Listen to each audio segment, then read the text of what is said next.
5, 4, 3. Hi, everybody. Dugroz here with Dugroz Reports. And I am realizing that it is very, very bright. I apologize for that.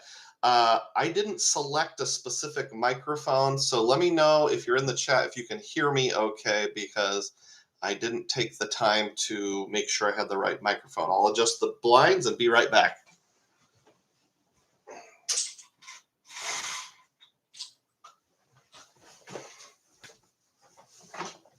Okay, John and TH and Mojo all said loud and clear, so I must have defaulted to my YouTube approved Blue Yeti microphone, the one that all creators have when they get to about this level of a channel. Well, good morning, everyone. Glad to see you today. I don't remember if I said it or not, but Dugroz here with Dugroz Reports, reporting live from my house. Today is Saturday, December 30th, 2023. Welcome to Saturday Morning live stream.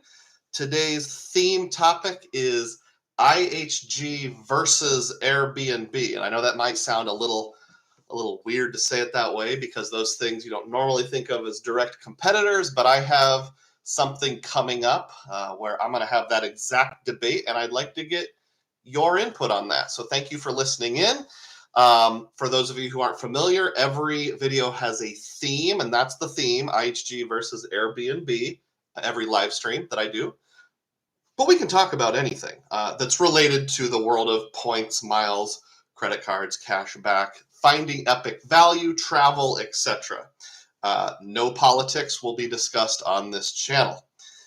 All right, so I see Mojo is on board, John, Frugal Dad Finance, TH, thank you so much, guys. I'd like to start out by just doing a brief mention that I do have channel memberships. It's called a Dugroz Diehard, and it's only $3 a month. You can join anytime, you can cancel anytime. I'd like to thank my diehards. There's 13 of them as of right now. Pulling that list up. We have David Hamilton, Jacob Hess, Kevin Ellis, Scott Saul, Phil Mo 78, Sean D, Shad Kerr, Chad Pennycuff, The One CEO, Zachary Hagland, AJB, AP, and Matt Clausen. Thank you all for subscribing. I really appreciate each and every one of you.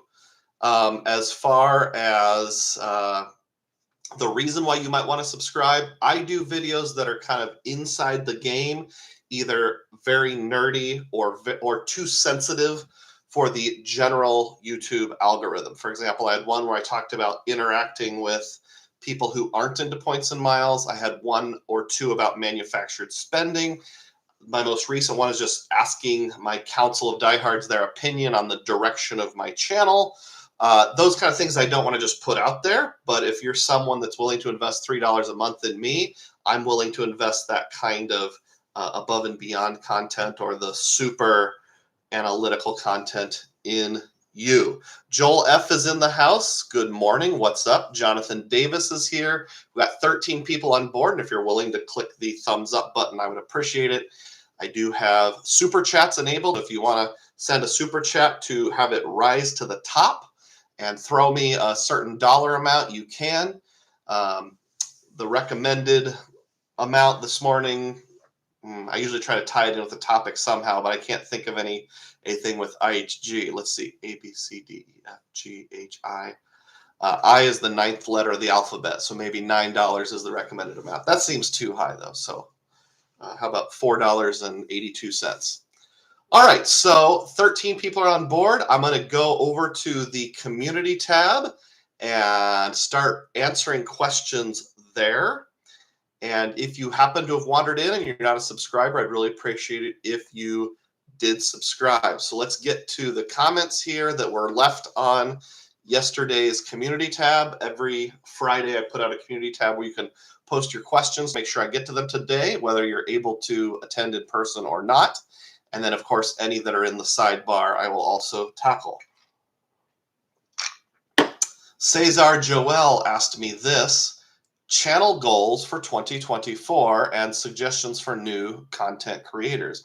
I'm not sure why, but YouTube put his comment in my notifications but refused to show it on the community tab. Those of you who have done YouTube, have you ever had a situation where like a comment just disappears into the ethos?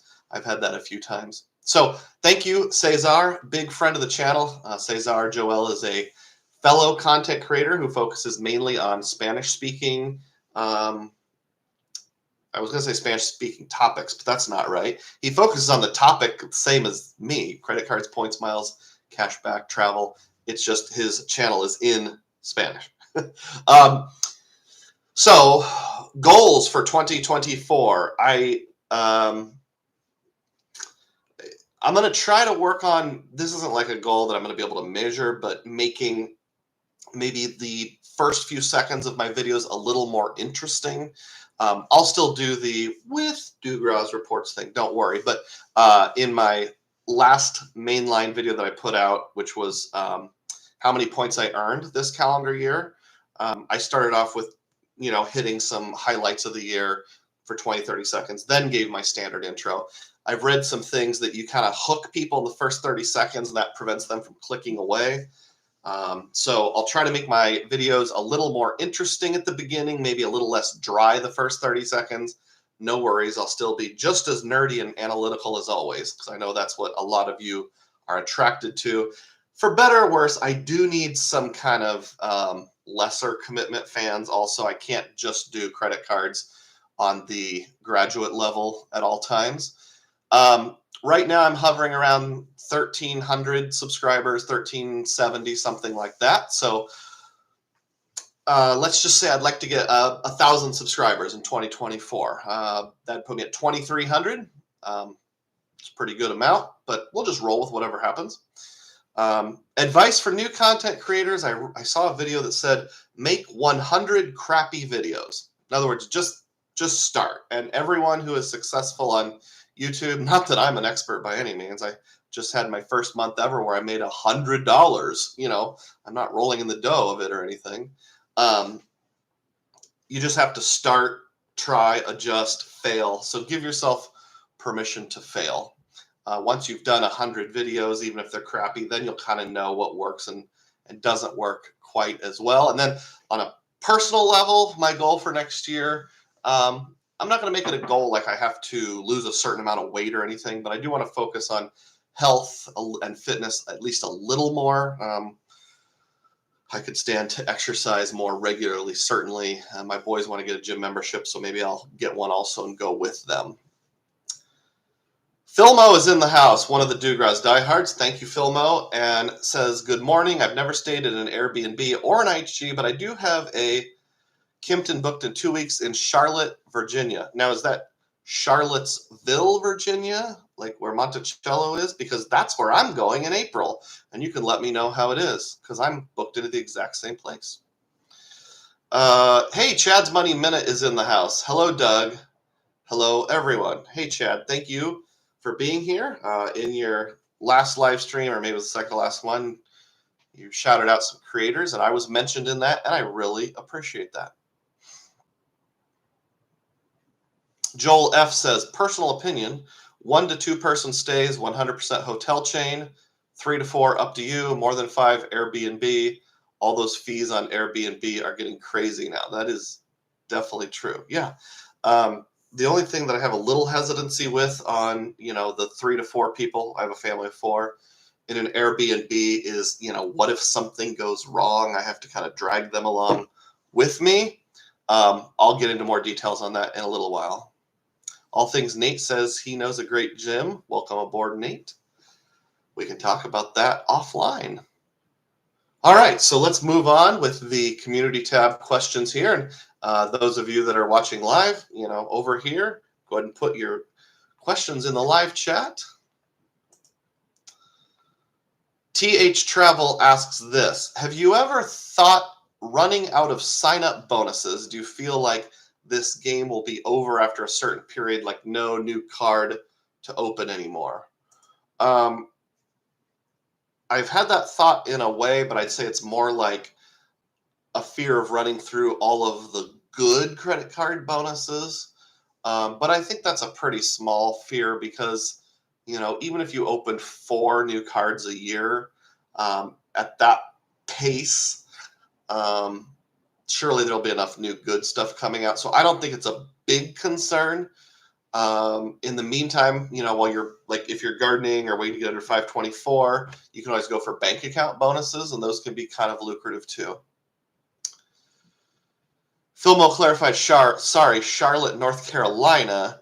Got Virginia on the brain, been looking at Virginia Beach hotels. Yeah, I'll actually have a layover in Charlotte, North Carolina before flying to Charlottesville, Virginia in April. That's confusing. John says, you can do it, Dugroz. I joined a gym in June of 22, hired a PT, physical therapist, personal trainer probably. Down 100 pounds so far. More to go, but on the road. Wow, 100 pounds. That's nothing to joke around about. Congrats, John. All right. Next question. Scott's1727 asked this. Have you come across certain Vacasa properties not available for points redemption? And for those of you who don't know, I will clarify. Vacasa is a competitor to Airbnb and Vrbo, except they focus mainly on vacation rental homes, apartments, condos, those kind of things. It wouldn't just be a room in someone's basement.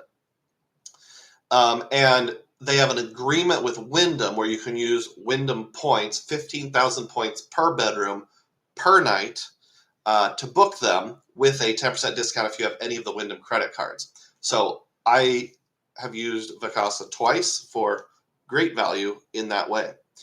Continuing on with the question. I just booked my first rental with them, but I was disappointed. The rep told me my preferred site was only available for cash price, not points redemption. The rooms were pricing under $350 a night after taxes and fees too.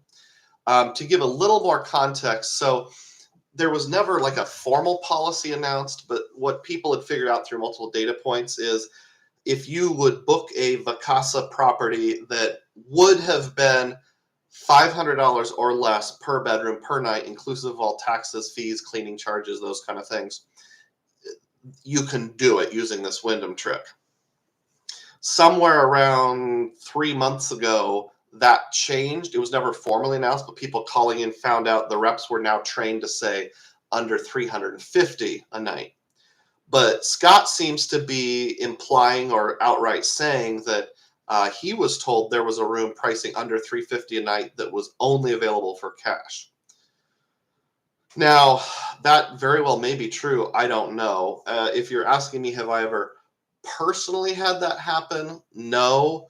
Both times I used Vacasa, I got my first choice right away. I have heard other people say, though, through data points that there are occasions when somehow a property has like blocked Wyndham points because they don't want it or something.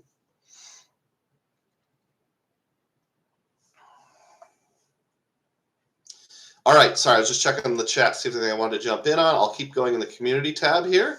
There's only one left. Matt Clausen said, I'm not sure if I'll be able to join in the morning. That would be now. I've become less of a fan of Airbnb. Cleaning fees on top of chores, on top of who the heck you get, and the whole arbitrage thing on YouTube.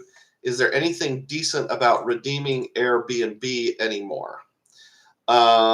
And my response was, to the best of my knowledge, there are no points or miles or credit card related hacks anymore. There was a time up until I think third quarter of 2022, maybe it was fourth quarter, where you could book Airbnb with either a Chase Sapphire Reserve or Preferred and pay yourself back for either 1.25 or 1.5 cents per point respectively. That came to an end in some point in 2022. Just to give you kind of a heads up as to why I'm having this whole Airbnb versus IHG debate, during 2022, I bought $1,000 worth of Airbnb gift cards. This was after I had gone to Yorktown, Virginia, and stayed at an Airbnb there that was like a historic little house, maybe not real historic, but an older, cool house that had been decorated in like a colonial style, and had a really good experience there. I was like within walking distance of the Victory Monument and some cool historic buildings. It was super peaceful, and I had the whole second floor to myself, and really almost had the whole first floor to myself because the owner of the house lived in the basement, and there was kind of like a separate entrance.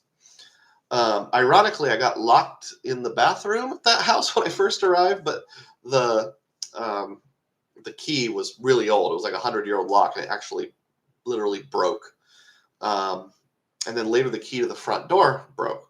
So, but he was a super chill guy and made it up to me, gave me a partial refund to offset it. So I had a really good experience my first time. So I think I went a little overboard by getting too much of an Airbnb. I did also stay at an Airbnb in Branson, Missouri in early summer of this year. I didn't book that. My in-laws did for a family reunion. That was a pretty nice place. And then this past October, just a couple months ago, did a one-night stay in someone's apartment that was just like a passing through town. It wasn't sus, but it was kind of like, this is pretty plain. I could probably get a hotel room that's a lot nicer than this for $150. But it was a very small town that only had like one hotel, and it was like a roadway in or something that looked really sus. So I took the Airbnb apartment instead. People will sometimes creatively buy their gift cards. Like you could use your Chase Ink Business Cash, go to Staples, buy an Airbnb gift card there, get 5X. If you have a grocery store that's offering some sort of special deal with fuel saver points or something like that, that's one way to kind of play the Airbnb game. As far as like cleaning fees on top of chores, I hear you there. That one I stayed at in October, there was some minor chores you had to do before you check out. Like, we want you to empty the bathroom trash can into the main trash can, then put the main trash can bag in the hallway or by the front door. Make sure you wash your dishes, those kinds of things. So again, I'll come back to my overall dilemma with that in a little bit. Excuse me, I have to blow my nose here. I apologize. So I'll mute the microphone.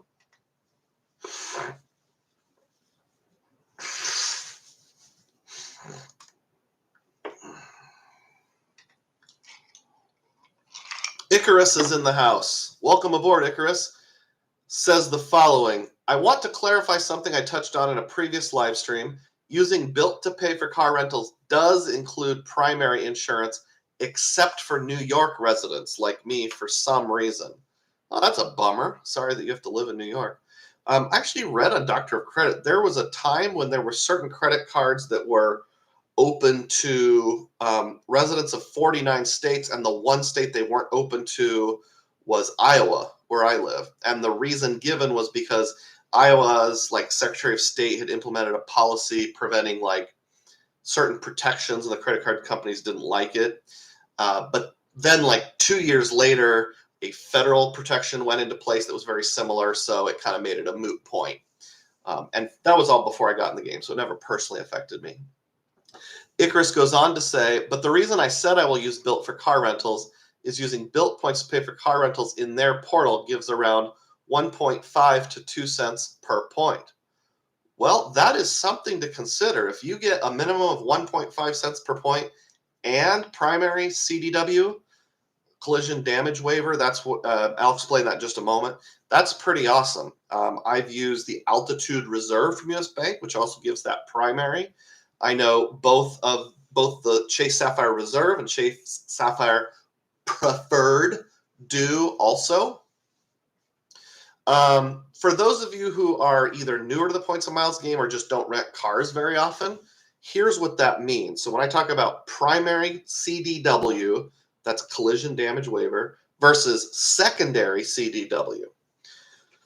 Lots of credit cards, not all, but a whole bunch, even like fee-free ones like Wells Fargo Autograph and that kind of stuff, give secondary collision damage waiver. What that means is if you rent a rental car and use that particular credit card to pay for it, and then you get in an accident. Now, this does not include liability, but like if you damage the car you are driving, if you just go off the road and, break a tire off. With secondary CDW, the credit card will step in and pay any portion that your personal insurance did not cover. So let's just say, like in my case, I have a $500 deductible for car accidents. In that case, if I rented with the Wells Fargo Autograph and had secondary collision damage waiver, my insurance company, State Farm, would pay for any damage above and beyond $500, and then the credit card, the Wells Fargo Autograph, would cover the $500 deductible. Now, the one area where that's still not all that desirable is that I have to file a claim with my insurance company, so they're going to know about the accident and my rates might go up. Primary CDW on cards like, I can't verify, but according to Icarus, the Built card, and my Altitude Reserve, my Chase Sapphire Preferred, you don't even have to file with your insurance company. The card will cover all of the damage. There is no deductible involved or anything like that. So that's why it's valuable to have primary CDW on a credit card. And thank you, Icarus. I wasn't aware that the Built MasterCard had that. I will also give my standard disclaimer. I'm not an attorney. I'm not a financial advisor. I'm just a guy on the internet. This is for information and entertainment purposes only. Do your own research on these topics. It is my understanding that those types of coverages on credit cards do not cover liability. So let's say you're driving a rental car and you hit a pedestrian, you would still need some sort of other coverage. This is not advice. This is just an anecdote. When I asked my car insurance agent, she said that in the United States and Canada, I would still have all of my normal coverages that I have while driving a rental car. So if I hit a pedestrian or damage someone else's car in the US or Canada, I would still be fine. Outside of the US and Canada, it was less good, but I still had some coverage. Like when we rented a car in the United Kingdom, I made sure I was still covered for liability, but there was some lesser coverages on collision and comprehensive and that kind of stuff. However, that didn't matter in my case because I put it on the Chase Aeroplan card, which that's an interesting hybrid. The coverage is secondary in your own country of residence, which obviously would be the United States for me, and primary outside the United States. Fortunately, I didn't need to use any insurance, but I was covered.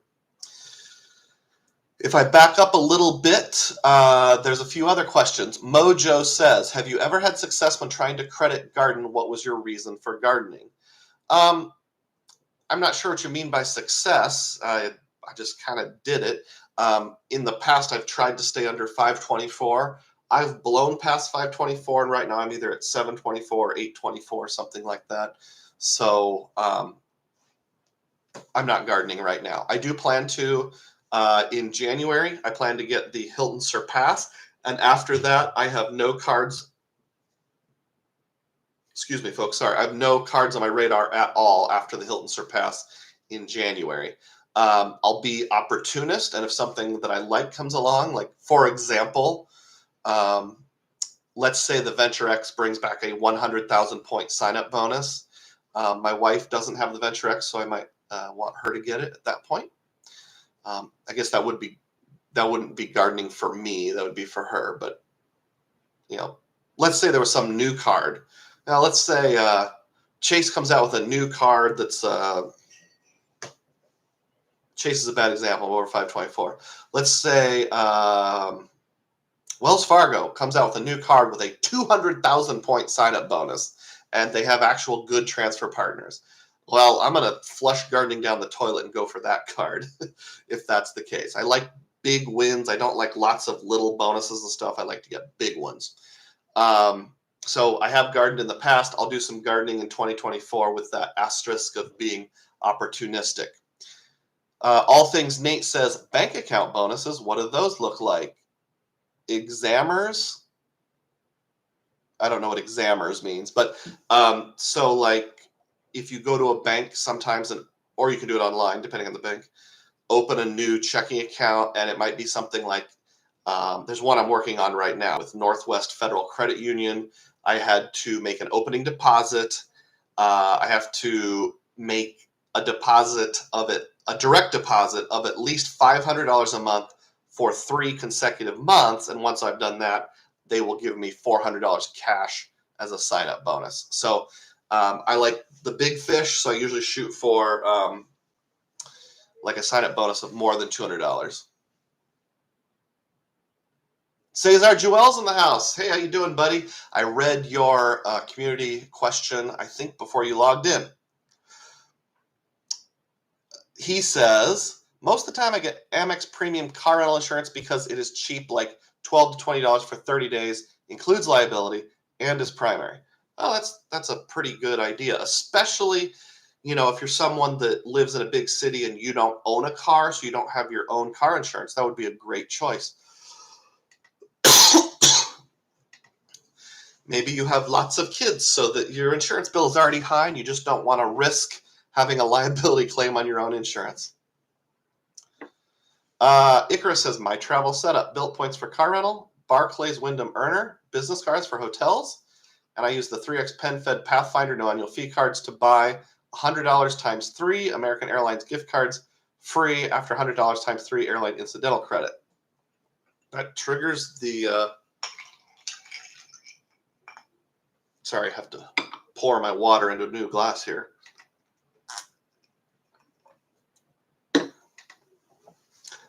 The PenFed Pathfinder is no annual fee, and they give a $100 times 3 airline incidental credit every year. I might have to look into that. That's good news. As Obi-Wan would say, that's good news. Filmo says, come on, Wells Fargo. Dugroz says 200,000 point bonus. Make it happen. I agree. Listen, I'm sure Wells Fargo's listening to this podcast. They're one of the 22 people. Click thumbs up if you haven't done so, please. All right, I'm done with the community tab here. Icarus says those $300 AA gift cards for free annually using that PenFed strategy he mentioned.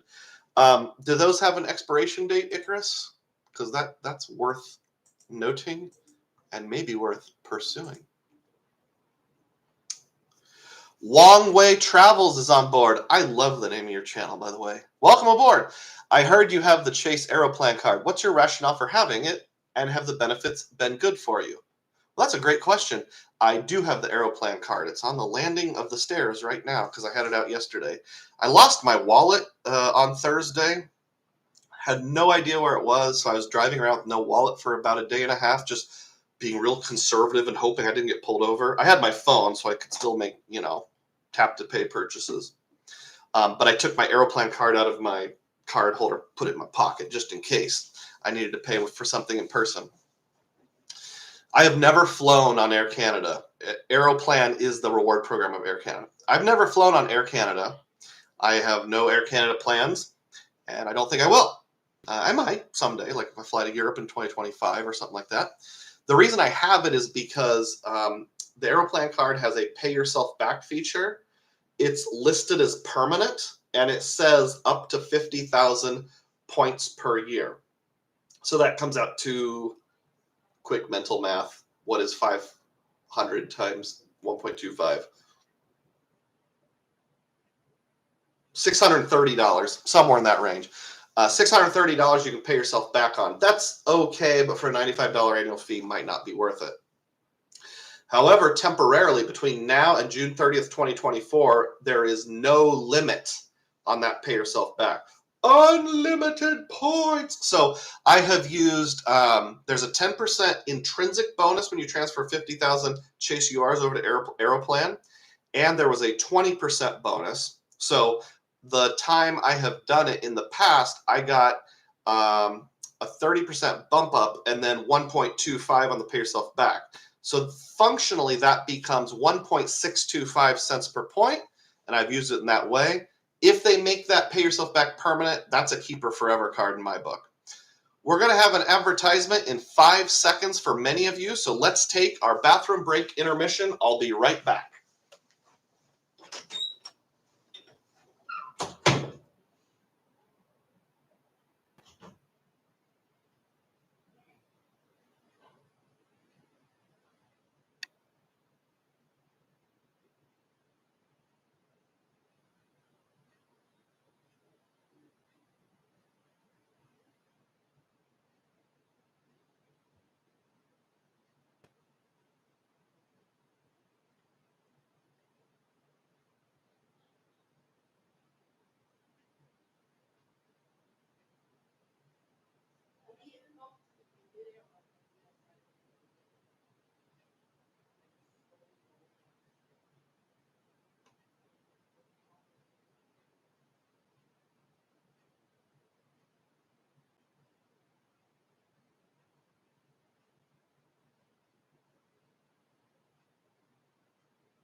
Welcome back, everyone.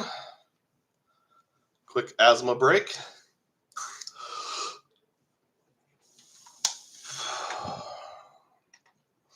All right, we're about the halfway point here. We'll take this till about 10:45 Central Time, roughly. That'd be about 11:45 East Coast time. I do have super chats enabled, so if you wanted to throw me a couple bucks to get the Sprite or Mountain Dew or something like that, I would appreciate that. Don't feel obligated. I am trying to meet the goal of getting 15 total channel memberships by the end of the year. And if I do, I will share a special video about a new idea that I have going into the next year on a new series of videos. If I can get 15 Dugroz diehards by the end of the year, I'm at 13, so I got 2 to go. All right, here we are. Cesar says, I don't have insurance because it is not required in Puerto Rico. Okay. PG says, good morning. Welcome aboard, PG. Don't think I've seen you before. Liam Ritchie is in the house. Why are your streams the same time as Aston Villa play? I don't know who that is. Sorry. I'm as far as I know, I'm the only early morning Saturday content creator who does live streams. Icarus clarifies the new PenFed Pathfinder added a $95 annual fee, which is waived if you have a free PenFed checking account with at least $500 in it or $500 a month direct deposit. You can still do it. Hey, thank you. TH says, I just checked Amex charge for $19.95 for primary insurance up to 30 days, as you have said. Pretty good deal and less hassle. Cesar also has the Pathfinder and loves it. Icarus clarifies the AA gift cards do not expire, but you are limited to using 9 gift cards per booking. PenFed Pathfinder incidental credit works for a single AA gift card of $100, so you can book up to a $900 flight free. Okay, that's all good information.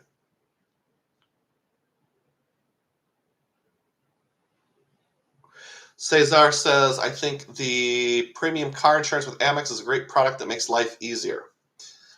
John says, going to have to look at PenFed. I had an auto loan through them at one point. Wonder if I can rekindle my relationship with them.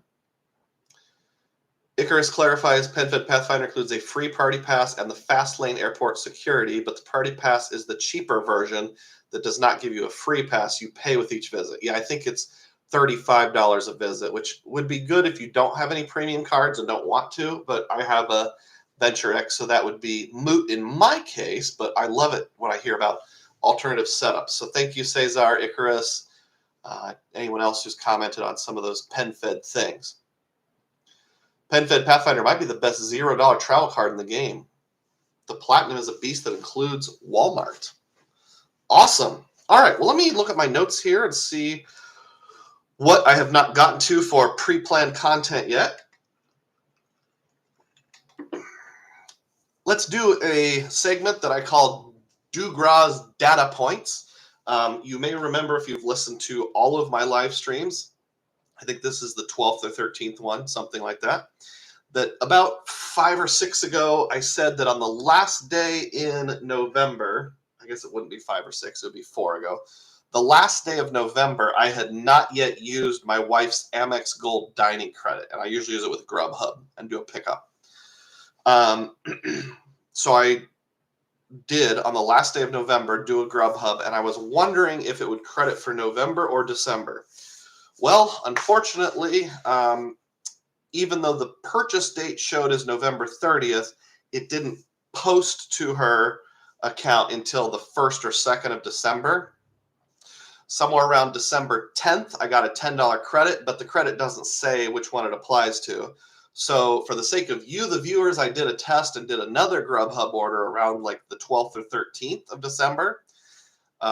Here we are like 18 days later, and I still haven't got a second credit. So I'm going to have to operate under the assumption that that Amex dining credit is based off the posting date, not the purchase date, which is a bummer.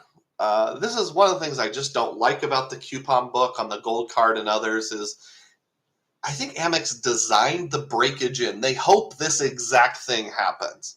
So like of my $120 in dining credits for this calendar year that is just wrapping up, we're only going to be able to use at best $110 of them. We just plain messed up and there's no way to get that back. I had also mentioned in a shorts video I did that my favorite local Mexican restaurant, if you do a carryout order where you pay them directly, just call ahead and say what you want and then show your credit card when you get there, they'll give you free chips and salsa with it. But when I did a Grubhub, they didn't give free chips and salsa. They said, yeah, sorry, with our third-party orders like Uber Eats and Grubhub, we can't do that. And he didn't specifically say this, but I'm sure it's because they're generous enough to not mark up their prices. So like if it's $14 in the store, it's $14 on Grubhub, but Grubhub charges them something. So they have to make that money back, and they make it back by withholding free chips and salsa.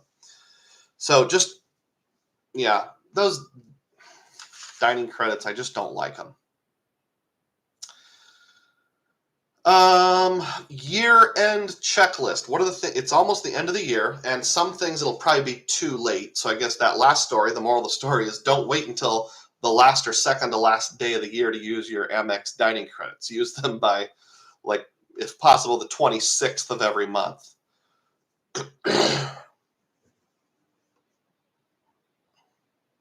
There's something popping up here that I don't fully understand. It says, Filmo78 gifted 5 Dugroz Reports membership. Icarus was gifted a membership. John McKinstry was gifted a membership. Chad's Money Minute was gifted a membership. Cramboni609 was gifted a membership. And Sam K was gifted a membership. Well, ho, ho, ho, Filmo. Thank you so much. You're like the Santa Claus of memberships. I honestly didn't know that gifting memberships was even an option. So thanks for doing that, Filmo. I really appreciate it. Yeah, how do you know who got one? Did you just go through and pick? Was like there a list of people that wanted it, the people that watched the most? Like I know Sam K is the guy from the United Kingdom that's usually on. I haven't seen him this morning, so he's probably one of my most loyal viewers because he's on almost all the time. Congrats, everyone, and thanks so much, Film. I really appreciate that. So my top secret video, it's not really top secret, but the video that I said I'll release to my members about a video idea I have for next year, because you have gifted us. It says YouTube picked, not sure how. I'm assuming it's like people that watch the most or something. Because you're being generous, I'll be generous, and I'll share my idea with you. So the idea, and I'll do the short version here. Those of you who are Dugroz diehard members, whether you bought it yourself or you received the gift of a membership, we'll get the full detailed version. Because now I'm over 15. Thank you again, Filmo. I really appreciate that. You guys are so kind. So I was a football referee. in the past. So I'll put on my referee shirt, so I'll have the stripes and those kind of things, and do a series of videos where, like, I'm not sure how to describe, like, I arbitrate different cards. And so we all are familiar with the concept of cents per point. And you can use cents per point to determine, like, how much you would get on average spending. So, like, if I take the sign-up bonus into consideration, the annual fee, cents per point, apply it to how much I think you'll earn both in year 1 and year 2, I can give every card a score. And I don't know what the name would be, but something like the Dugroz Modified Frugal Value Score. And it will be specifically for my kind of travel, the frugal suburban dad type thing, not to take away from the guy whose name is Frugal Dad Finance. More the salt of the earth, average man travel. I don't mind doing a giant international trip every couple of years, but more like I'm going to Chicago, I'm going to Charlottesville, Virginia. I want to stay in some nice hotels. I want to get a rental car. I want to fly, and I want to do it for free. So, like, what would the score be for those people? And then Dugroz, the referee or the judge, will give a score to each one. And then 2 more things I can do with that. One would be get input from other creators to help determine what cents per point to use, like a council of elders or something. And I thought maybe I can make it the creators who are over age 40, get the elderly council, those wise and experienced. And then something like keeping a spreadsheet or a blog or an ongoing comparison or something like that. So that's what I'm thinking. All right, that was a very nice surprise, Filmo, and it sidetracked me, but hey, I'm more than willing to have that kind of sidetrack. Let's see, where were we? John says, I'm loving Walmart Plus, and getting it for free is even better. Yeah, I'm going to get the free Walmart Plus membership activated probably within the next few weeks. That comes with my Amex Gold card that I recently signed up for. So I was talking about year-end checklist. I want you guys to help me know, am I missing anything? I don't want to miss out on value. So I have the Business Platinum, and I've already used the Dell credits. I've already used the airline incidental credits. I bought Delta gift cards with those. I have looked at Fine Hotels and Resorts and just can't find anything that works for me. So I'm just going to have to let that one go this year. As it relates to Amex offers on my Blue Cash Everyday card, I had a whole bunch of offers. I'm not sure why. The old BCE, that might be the most attractive card, just in terms of good-looking card that I have. She's a beauty. Of course, I use the Hulu credit every month, $7. I had an offer for get $100 in gas, get $5 back. I used that up yesterday in 1 or more purchases. I had an offer for 10% off a wireless bill. I used that. 10% off an insurance bill. I used that up to a certain threshold, of course. So I've used some Amex offers. They're set to expire at the end of the year. I used my Altitude Reserves $325 credit, but that's card member year, not calendar year, now that I think about it.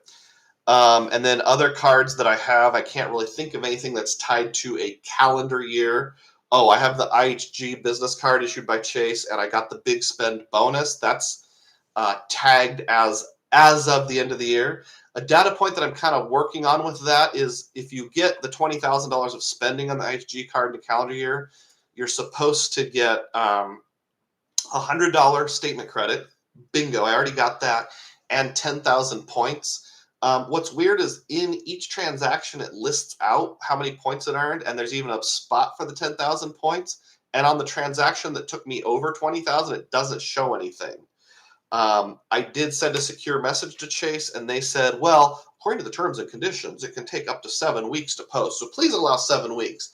I'm a little concerned because it seems like it should be automated. I'm not sure why it takes 7 weeks, but I'm going to save that message and obviously call them to the table if it doesn't happen, because I want my 10,000 IHG points.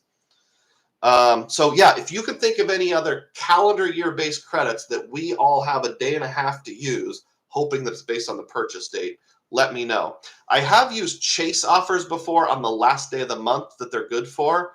And even if it doesn't post for 2 or 3 days, it has still credited. So apparently, unlike the Amex dining credit, chase offers are good right up until the last day.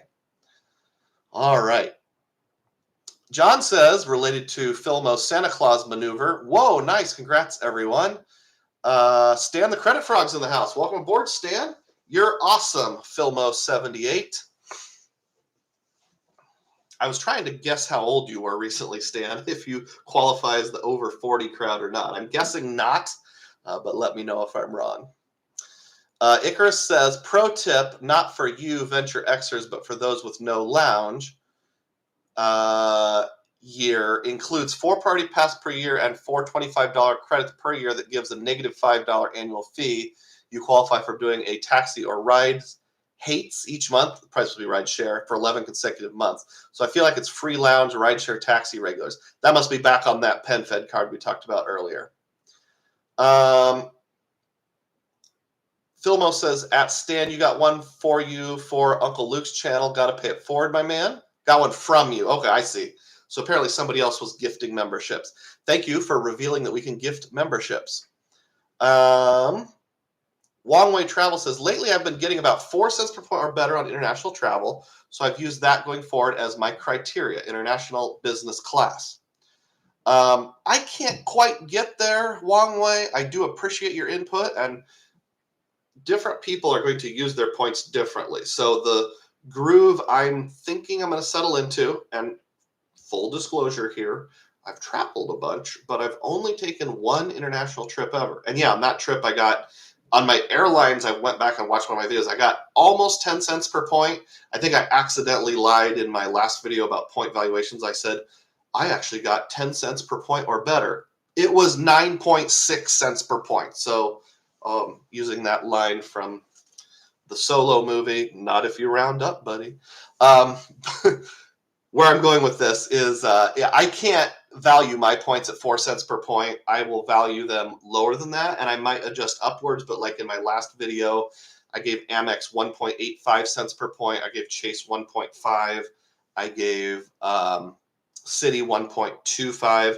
And it's because I'm more of a domestic economy traveler. That's where 80% of my travel is going to be. So finding 2 cents per point or more happens, like with Hyatts and stuff, but it doesn't happen a lot. And I'm just a conservative guy. I like using conservative estimates. But yeah, by all means, this is something about cents per point. Saying this currency is worth this per point is a fun debate to have, but that's all it is. It's just fun. You can't really pin it down. It's going to vary for everyone. JP Knowledge is in the house. Welcome aboard, JP. Good to see you. Hey, Doug, how would you rate your year in points and miles, both redeeming and earning? You don't have to compare yourself to anyone else, but did you exceed your earnings and travel goals? I would give myself an A for this year. Not an A plus, but just a plain old A. Like I just mentioned, on my international flights, I earned almost, but not quite, 10 cents per point. I used that Citi points trick to transfer 1 to 2 to Choice in Sweden. And there I got around 8 cents per point. Don't get me wrong, I had some others where I got penny points because I cashed out. Small amounts, not a lot. I used my altitude reserve at 1.5. I used the $300 credit in the Capital One portal, which is around 1 cent per point, so nothing special there. So yeah, I think I did pretty good. Earnings, I think I did good on earning points. I didn't earn as much cash back as I wanted, so average those things out. International flights A+++. Cash back more like a B, so I'll average it out to just a straight up A. Icarus says that was not about PenFed. I skipped one sentence. Oh, let me go back here. Pro tip, not for you venture Xers, but for those with no lounge. Year includes 4 party pass per year. I think there's a word that got changed by autocorrect or something because I'm not seeing the name of the card there. I'm so sorry, Icarus. My apologies. Stan the Credit Frog is not quite in the Council of Elders age 40 and above club. Sorry. Someday, young man. A bunch of people saying hi to each other. All right, so this is a good time to transition to the theme of the day and being a little more specific here about IHG versus Airbnb. So for you youngsters out there, let me show you a tool that I use. You may not be familiar with it. This is called a map. And when you have a bunch of maps together, they call it an atlas. So this is the Rand McNally Atlas. Now, I don't think it's done anymore, but car insurance companies used to give these away to their members for free. This is the state of Virginia. And I made a graphic for you. Let me pull that up on the screen here. So this relates to the trip that I'm going to take in the month of April. Sorry, my graphic crashed. This is Virginia. This is West Virginia. This is Maryland. And this is the part that's kind of the western edge of Virginia. Washington, D.C. would be over here. So like Washington Dulles Airport would be right about there. I'm going to be flying in on the weekend of April 15th to Charlottesville, Virginia. And the significance of Charlottesville is that is where Monticello is, the home of Thomas Jefferson, and another former president, James Monroe. I don't remember the name of his estate. So I'm flying in on a Friday night, and I'm getting in very late, like 11:47 p.m. So I'm going to get a Staybridge Suites right next to the airport and just go right to bed. Then the next day, I'm going to drive up to here. This is very mountainous terrain. I'll rent a car. These two dots are two really cool yet slightly nerdy things that I want to see. Right below this line for Maryland, this top star is a place called the Fairfax Stone. The guy who founded Maryland was a guy named Lord Fairfax before America even became a country. And he was given a land grant that went as far west as the source of the Potomac River, which is right there. Now, if you're wondering why it doesn't quite touch, it's because the Potomac River goes out, curves around. So this about 1.25 miles they didn't get. And then just about 5, 6, 7 miles from there is the largest, I think this is true, the largest waterfall in the state of West Virginia. It's called Black Falls or Black River Falls. It's a state park. And I want to see both of those things. So my West Virginia day and a half is going to be in that area. This is a very rural area here. There's not a lot of civilization. This will be in mid-April. Temperature should be in like the high 50s. Perfect weather in my book. The nearest town that has a hotel of any merit whatsoever is the town of Elkins, which is over here. So Elkins is where there is a Holiday Inn Express, and it's the one that I posted recently. You can get 0.983 cents per point just for a single night on. However, there's an Airbnb right between these two dots, and I'll pull up a screen here and show you those things. Time to share my screen. Oh, for the love of Pete. I'm saying for the love of Pete because I was logged into IHG and it timed out on me. So I won't be able to show you that part. I apologize. I'll show you the Airbnb though once it loads. Sorry, things get a little laggy here when I'm waiting for things to load. Okay, going back to Icarus' conversation.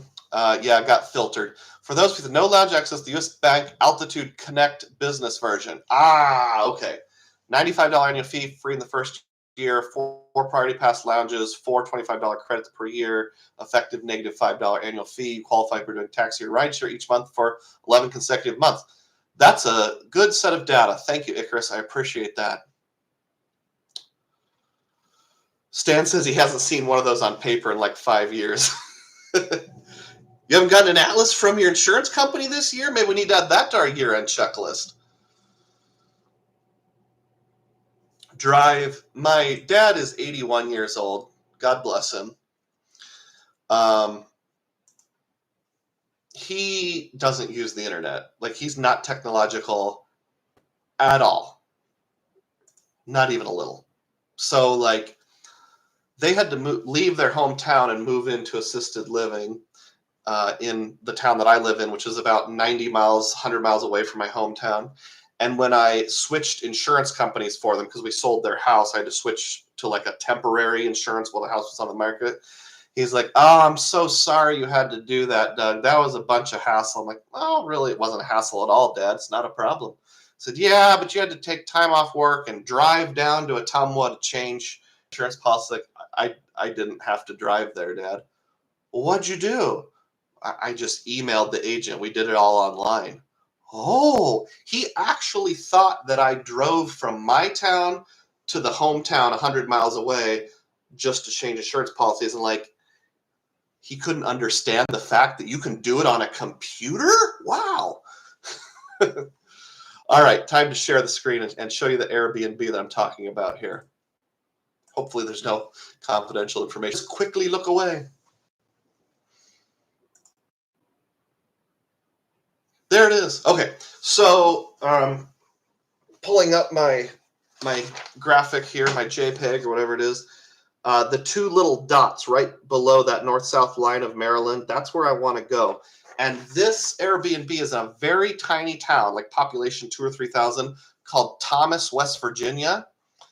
And it's like a small house. You know, sometimes they call it a tiny house, but sometimes I feel like it's kind of small. They call it a tiny house.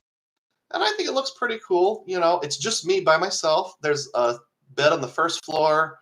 There's a TV. There's a little sink. There's a loft on the second floor, which was this bed right here. And yeah, it just looks really nice. This person is a super host. It's got like 50 reviews. Everybody except one gave it 5 stars. And the one person that gave it 4 stars said they went in like late June and the air conditioning wasn't powerful enough. And it was only like the second listing ever. And the response was like, "Hey, we fixed it so the air conditioning works better now."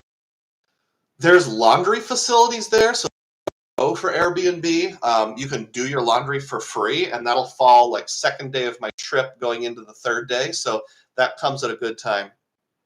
So where I want to go, the Fairfax Stone is right about here. And then the state park with the waterfall is right about here. Whereas Elkins is so far to the southeast, it's not even on the map yet. So it would be like, there it is, you know, another 45 minutes or so to drive up here. And when I drive from Charlottesville up to this area, already 2.5 hours. So I'm feeling like right now I have both booked. I have the Holiday Inn Express booked and I have the Airbnb booked. So you tell me which one I should go with.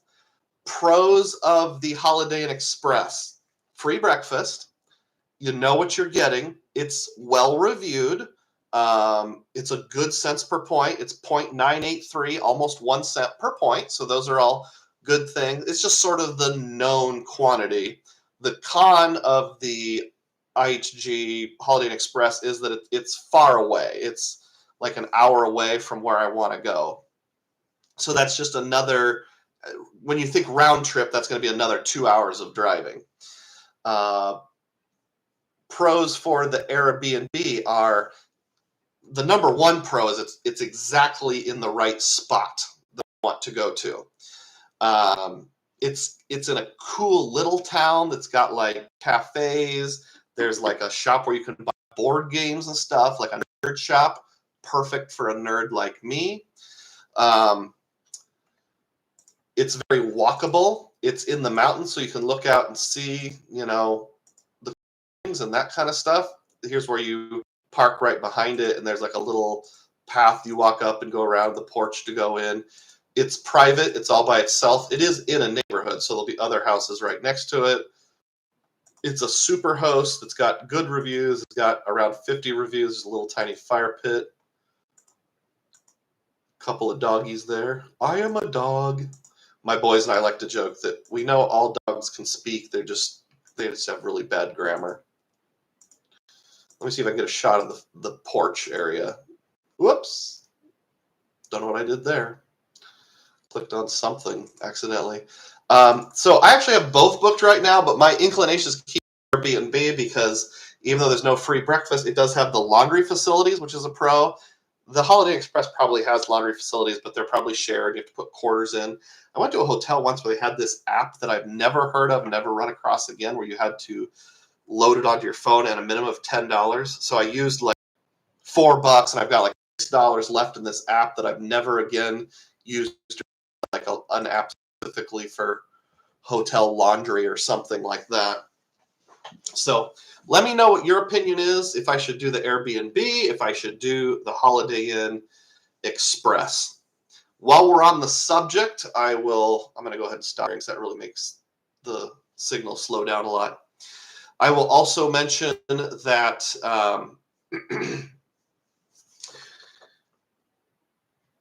three out of the 4 nights I'll be staying in IHGs. If I do the Elkins Holiday Inn Express, I'll be staying 4 out of 4 nights. These are all in different places. I did double check. You cannot use 4th night free amongst different. So even if you did, like, let's say you had a Holiday Inn Express stay in 4 different cities and they were all Holiday Inn Expresses on 4 consecutive nights, you still can't use the 4th night free. It has to be the same property, the same reservation, 4 nights in a row to get 4th night free. Day 1, Staybridge Suites near the Charlottesville. It's like the Charlottesville Abelmar Airport. I'm getting 0.833 cents per point. Now, bear in mind, you can buy you can buy IHG points for half a penny each frequently. So a lot of people say that's what they're worth, and I'm on a mission here to say you should probably value your IHG points at more like 0.75 cents per point. If I do stay at that Holiday Inn Express in Elkins, West Virginia, it'd be 0.983 cents per point. And one thing I noticed there is there were different kinds of rooms. There was like a king standard and a king suite. Now, admittedly, I'm using the king suites value, but they both had the same points. They were both like 15,000 points per night. Well, if I'm spending 15,000 points either way, I'm going to get the nicer room. So if you're ever booking IHGs on points, look beyond the standard 2 queen, the standard 1 king to see if they have any, like, and it may not have been called a suite. It might have been called like a premium king room or something like that. And then on days 3 and 4, I'm staying at a Kimpton. At least that's the plan as of right now. So on the last day, I'm using my annual free night certificate. And that's something like a $300 room. So I would say for a $99 a year credit card, getting a $300 room for free is pretty nice. We can make an argument about if I should value that at full price or not, because I probably wouldn't have stayed there on cash. But even if I value it at, say, 2/3, that's still close to $200 in value. On the second to last day, I'm staying at the same Kimpton, just on points. It was like 27,000 points. Apparently, April's a good time to go to Western Virginia because it's a college town. It's the town where University of Virginia is located. Graduations are in May, so basketball season is done, so you don't have like basketball going on. March Madness is already over, but they're not into graduation season yet, so there's still some good availability, some good value out there.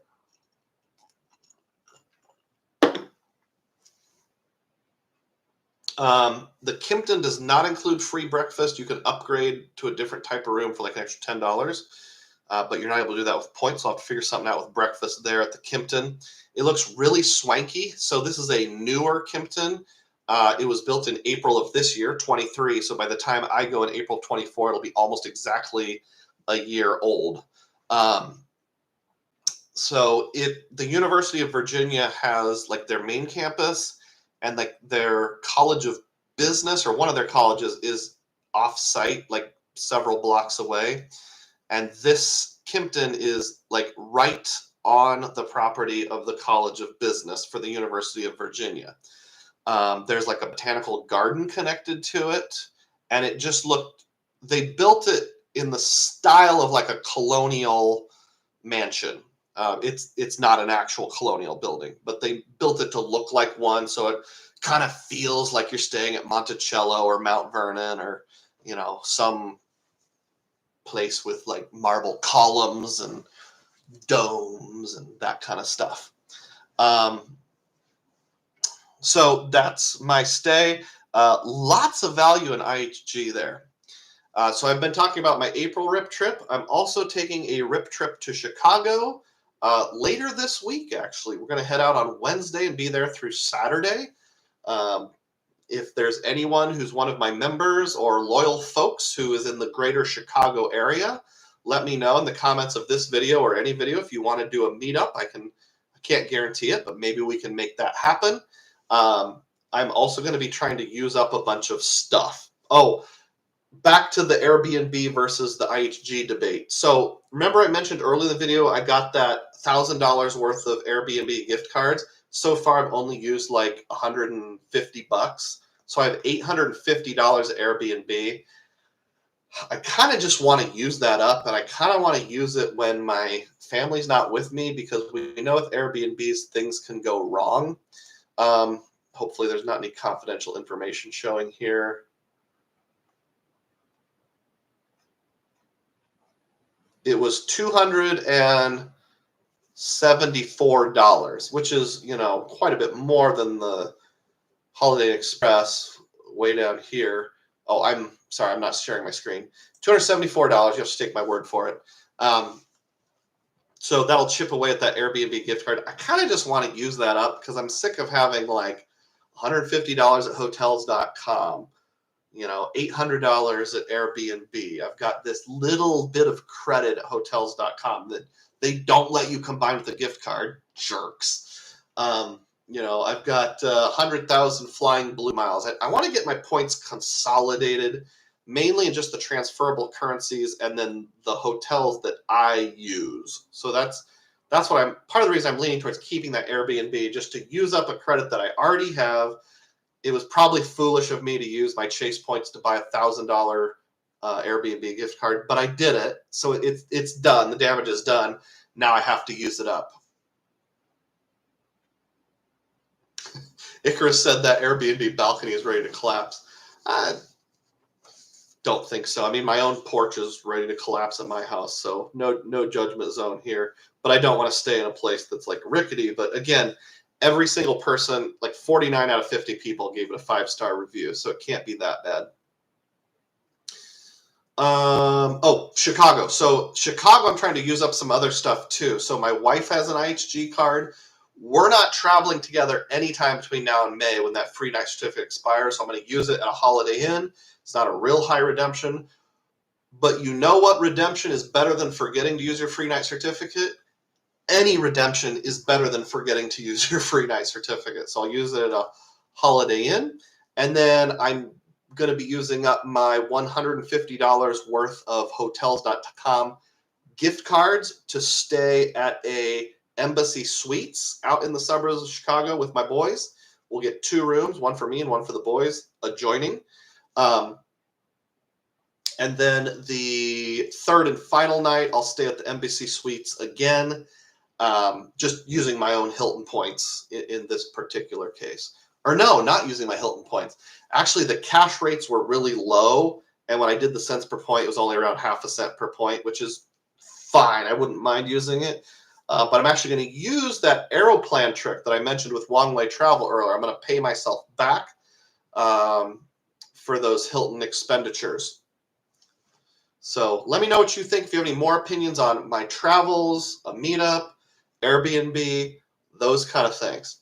All right, I'm so sorry. I need to catch up here on comments in the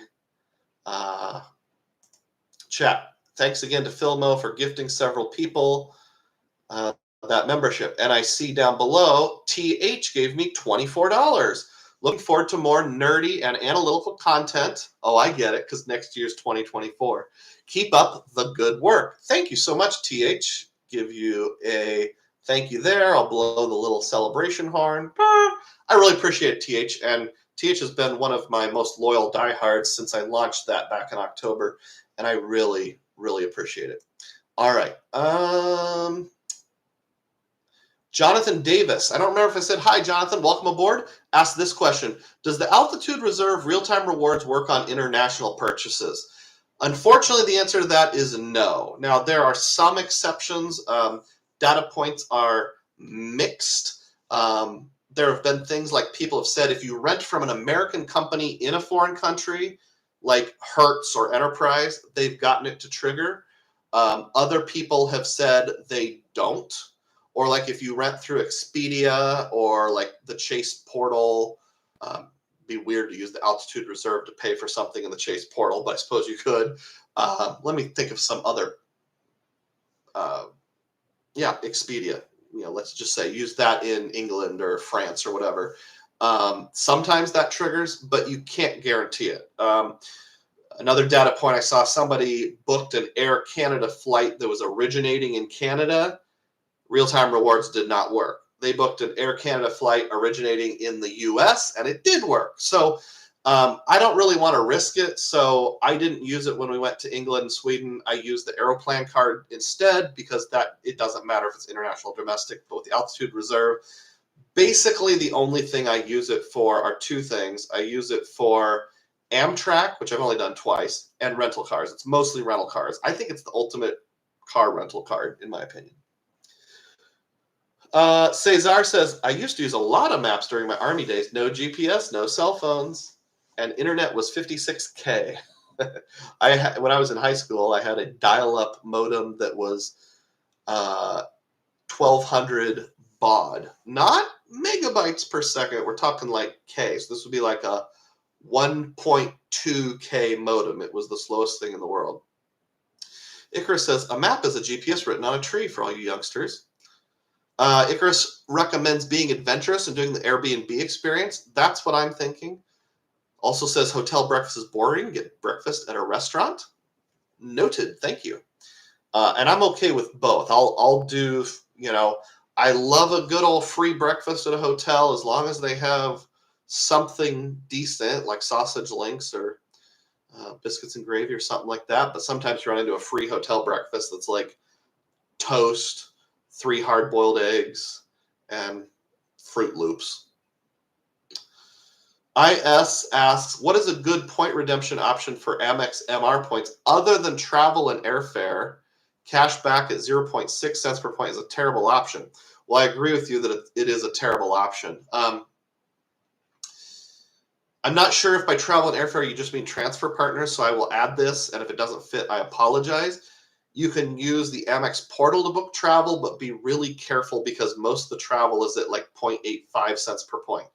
The fine hotels and resorts or the hotel collection, if you use those to pay with points, I have usually seen 1 cent per point. We're not going to have time for this today, but I watched recently a video by someone who was a content creator about the Amex Platinum, but she is a lifestyle content creator, not a credit card blogger, not a credit card YouTuber, and it wasn't cringy, but it was like the most shallow review of the Amex Platinum card I've ever seen. But that's a story for another day. Other redemptions. So I have right now the Business Platinum and Business Checking Account bundle. And if you have both of those, you can cash out at exactly 1 cent per point as long as you're putting it into your American Express Business Checking Account. Of course, once it's there, you can either write a check or move it over to the account of your choosing. So that would be a penny per point. Uncle Luke says that he subsequently canceled his Business Platinum. He still has a check account, and it still lets him cash out at 1 cent per point, and he has done that before. So can't guarantee it, but there are multiple data points saying that once you have the business checking account, you can cash out at 1 cent per point as long as you have any MR earning card. I cannot verify that. If you have experience, put it in the chat. And then, of course, we all know about the Charles Schwab the Charles Schwab Platinum card, which lets you cash out at 1.1 cents per point. Of course, you have to sign up for a Platinum card. And if you're not traveling, I'm not sure you should be signing up for a Platinum card unless you're doing it just to get the sign-up bonus. So those are the only ones that I know of. Don't buy merchandise or a chest set or vacuum cleaner. Icarus also says the Airbnb saves money on gas and time. That's why I'm leaning that direction. Filmo says Kimptons are supposed to be pretty great. The Kimpton I will be staying at in Charlotte has a dress code for their rooftop bar. Not sure that will include the hockey jerseys I normally wear. Well, I don't know, Filmo. Good luck with that. It must be pretty pinky in the air if there's a dress code for the rooftop bar. I better pack at least one colored shirt myself. I've heard Kimptons are pretty nice. Uncle Luke's going to be staying at a Kimpton Seafire in, I think it's Grand Cayman Islands sometime in the first half of this coming year. And he'll fill us all in on that. All right, well, we have reached the end of all of the pre-planned content. Like I said, if you are a channel member, a Dugroz diehard, whether you bought in at $3 yourself or you were gifted one by Filmo's Santa Claus maneuver, be watching for, I probably won't be able to do it by the end of the year, but by like January 15th, my idea for a whole new channel concept. Not that I'd abandon the existing stuff. And that will be fun for everyone, I believe.